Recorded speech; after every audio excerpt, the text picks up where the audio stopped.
Wala pa rin natatanggap na tulong ang mga biktima ng bangkang nabangga ng oil tanker sa dagat malapit sa Pangasinan. Takot namang pumalaot ang mga mangingisda roon matapos ang insidente. Nasa frontline na balitang yan si Mean Los Baños. Nagsumbong sa mga senador ang mga mangingisdang nakaligtas sa pagbangga sa Filipino fishing boat na FB Darin noong nakaraang linggo malapit sa Pangasinan. Git ng isa sa mga nakaligtas sa si Johnny Manlolo, imposibleng hindi sila nakita ng oil tanker na MV Pacific Ana. Makikita po. Ganong kalayo yon pag nakita mo? Mga tansya ko po, sir, kahit mga 4 miles po, kita po yung bangka, sir. Yung bumangga sa inyo, kita mo rin? Hindi po, sir. Dahil nung time na po na yun, sir, nagtatago nga po kami, sir, dahil umuulan. Isaktong labas ko lang po, sir. Nandyan na po agad yung barko. Nandyan po agad yung barko. Nabulaga ka? Opo. Kaharap mo na yung dambuhalang barko? Opo, sir. Dapat po, malayo pa po, sir. Natitrace na po nila, sir, kung may babanggaan po sila o wala, sir.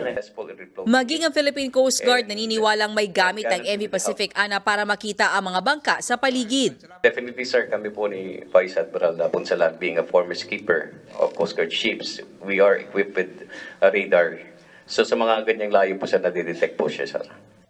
Bunsod ng insidente, matinding trauma raw ang inabot ng mga survivor.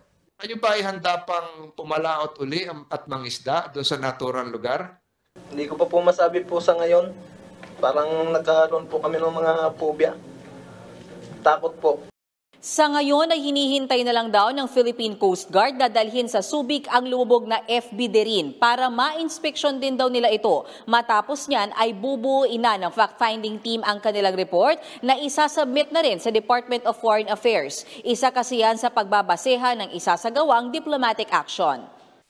Ayon sa Maritime Affairs ng Republic of Marshall Islands, tinatapos na nila ang kanilang preliminary investigation. We have 2 investigators that went on board the vessel last October 6, checking on all the technicalities and even conducted a visual inspection of the hull of the ship. Tanong naman ng mga senador, bakit kailangang matapos muna ang investigasyon ng dalawang bansa para bigyan ng tulong ang mga naulila ng 3 nasawi? Sabi ng ating Department of Justice, pwede nang maningil ng danyos mula sa may-ari ng Pacific Ana. In addition to the loss of income, we also have actual damage because the ship is a total wreck, total damage. And of course, I took note that Mr. Michael An stated that they have experienced phobia. They don't want anymore to go back there. So that's also emotional damage. Our appeal to our friend, neighbor, and ally, the Republic of the Marshall Islands, na given this evidence, and naka-on yung transponder ninyo or yung ano ninyo, that means in good faith eh. Oh. So there's nothing to hide. So wag na po natin ito patagalin.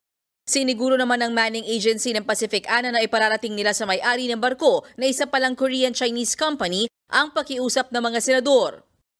Nagbabalita mula sa Frontline, Mean Los Baños, News 5. What's up mga kapatid? It's your sports Tito Mike Reyes at huwag magpahuli sa mga umaaksyong bakbakan at harapan sa loob at labas ng bansa. Para sa mga pandinang sports news, mag-follow at mag-subscribe sa social media pages ng News 5. Alam nyo na ha? Peace and love.